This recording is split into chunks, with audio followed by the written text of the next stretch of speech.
নমস্কার বন্ধুরা, আজ আমরা বানাতে চলেছি বেগুনের ভর্তা। তার জন্য প্রথমে আমরা একটা বেগুন নিয়ে ভালো করে ধুয়ে নেব। এরপরে বেগুনটাকে কেটে তার ভেতরে কাঁচা লঙ্কা আর রসুন ঢুকিয়ে দেব।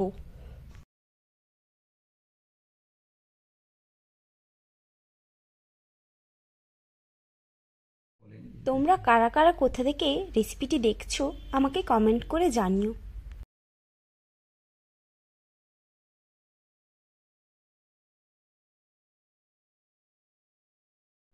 এরপর আমরা বেগুনের উপর খানিকটা সর্ষে তেল দিয়ে পুরো সর্ষে তেলটা বেগুনটায় মাখিয়ে নেব।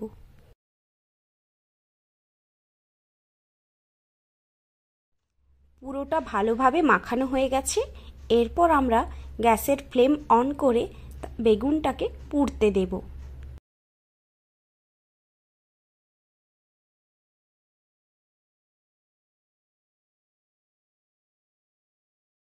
বেগুনের সব দিকটা ভালোভাবে পুড়িয়ে নিতে হবে। বেগুনটা এমনভাবে পোড়াতে হবে যাতে বেগুনের ভেতরের কাঁচা লঙ্কা ও রসুনটা ভালোভাবে সেদ্ধ হয়ে যায়।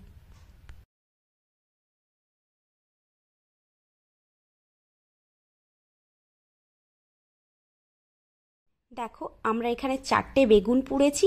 এরপর বেগুনগুলোকে আস্তে আস্তে করে বেগুনের পোড়া খোসাগুলো ছাড়িয়ে নেব।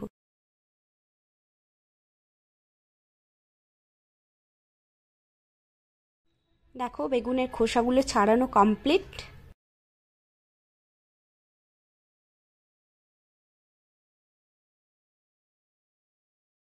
এরপর আমরা বেগুনের ভেতর থেকে রসুন ও কাঁচা লঙ্কাগুলোকে বের করে নেব।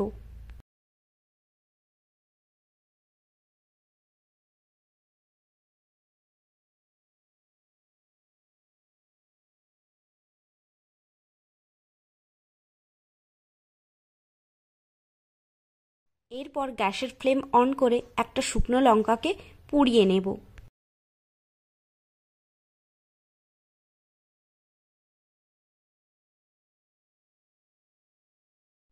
বেগুনের বোটাগুলোকে আলাদা করে দেব।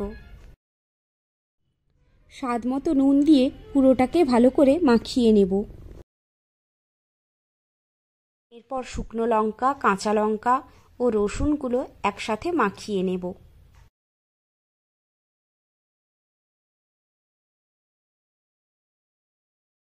এর সাথেই দিয়ে দেব পেঁয়াজ কুচি।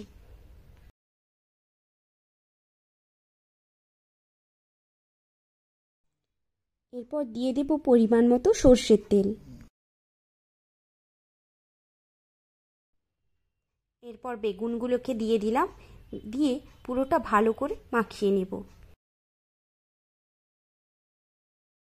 মাখিয়ে নিলেই তৈরি হয়ে যাবে আমাদের আজকের রেসিপি বেগুনের ভর্তা। তোমরা কারা কারা এই বেগুনের ভর্তা খেতে ভালোবাসো আমাকে কমেন্ট করে জানিও। আমাদের চ্যানেলে আরও নতুন নতুন ভিডিও পেতে আমাদের চ্যানেলটি সাবস্ক্রাইব করে দিও।